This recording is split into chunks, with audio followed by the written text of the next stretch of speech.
So here's how to activate RBC Debit Card. It's actually quite easy to do, so make sure you watch till the very end so you don't skip any important steps.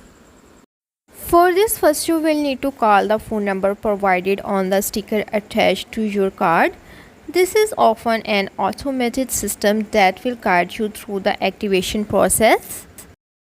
If you have online banking setup, log into your RBC account and look for the option Activate Your Debit Cards. This might be under the Account Services or Card Services section.